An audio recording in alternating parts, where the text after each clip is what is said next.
one. I am Jessica, and I am an AmeriCorps volunteer for the Colorado I Have a Dream Foundation, active 2030, class of 2017.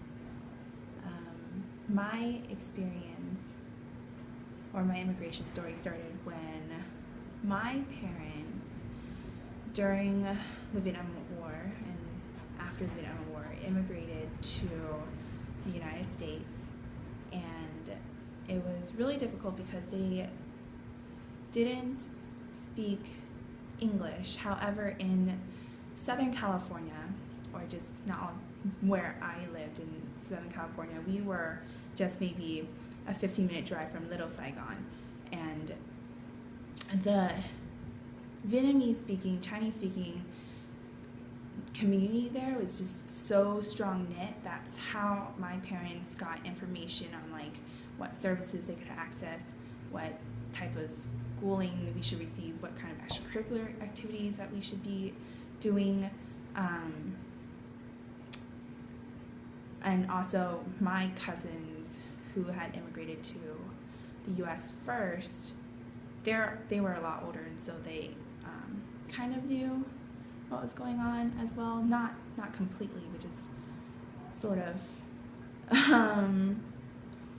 So that was really important. I mean, and I guess the after-school program really illustrates like how important the Vietnamese-speaking community was to, I don't know, just where we lived. It was, I had after-school program, Vietnamese after-school program from maybe K through 8, and from elementary school to middle school, and we would go over, and it was with Vietnamese-speaking teaching assistants, so what you would consider paras, and they would go over like homework. We would do Vietnamese cultural activities for Lunar New Year. We would have we would put on dances and shows, and our Vietnamese teachers would give us like red envelopes, so it was like an extension of the Vietnamese community. In terms of So do you feel that the idea of having that after school programming, having individuals that were able to embrace culture, helped your schooling along? Was that an absolute necessity for you? Yes, I was an ELL student from maybe kinder to, so my parents knew enough to like put us into pre-K, so kindergarten, or preschool, there you go, preschool, and my sister was the only one who completed it completely, or like went through the whole year with that program. I did not. I was only there for 2 weeks, but I feel like this is a story that I don't really share often, but so the city that I grew up in has a really large Spanish-speaking population as well. The teacher, I remember this story, I remember this so clearly. One day, I was just like, a lot of students were gathering around her, and then I went there as well, and she was asking me why I don't speak Spanish. And this is me, who hardly even speaks English at the time, but I understood that she was like, I guess, discriminating me for not being able to speak English or Spanish, and like I couldn't even communicate like how I felt. So that was, anyway, I only lasted 2 weeks there, but then started kindergarten, and from kindergarten to 3rd grade I think I was ELL, because I remember being pulled out of class for like a special class, like a speech class, and there was me and another student, and we were practicing how to pronounce certain phonic sounds, like what TH is, and like all of the other sounds. And so pretty sure I was ELL until then, and then that same teacher who helped me with my speech, she was the teacher who also tested me for GATE, and then from maybe 4th grade on, I was a GATE student, so gifted and talented education student. Yeah, and so this Vietnamese population though, the network was really important because I remember like spending after school, just we would we would practice like our math skills, and there'd be Vietnamese drills.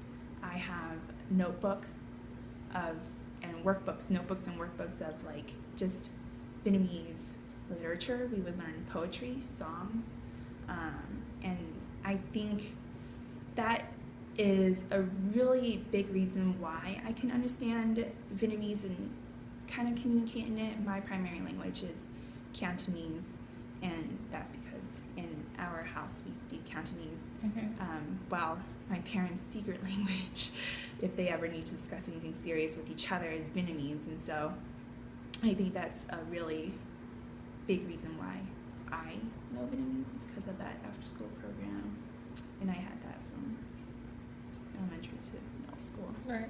Yeah. Where did you go to complete your post-secondary? My post-secondary at UC Berkeley. Yeah. Yeah.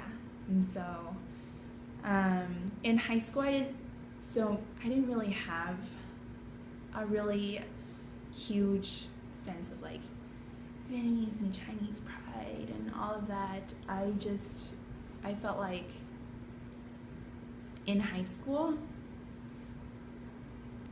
I mean, there were just teachers who helped all of us, I guess. I was discussing with my roommate who grew up in the Midwest, and she went to school in Kansas and Colorado, and she was telling me that like she probably only ever had 3 teachers who were Asian American. And I was thinking, for all of this like, you know, strong network of Vietnamese and Chinese community where I came from, I think I only had 1 Asian teacher. Yeah, I only had 1 Asian teacher and maybe just a handful of teachers of color.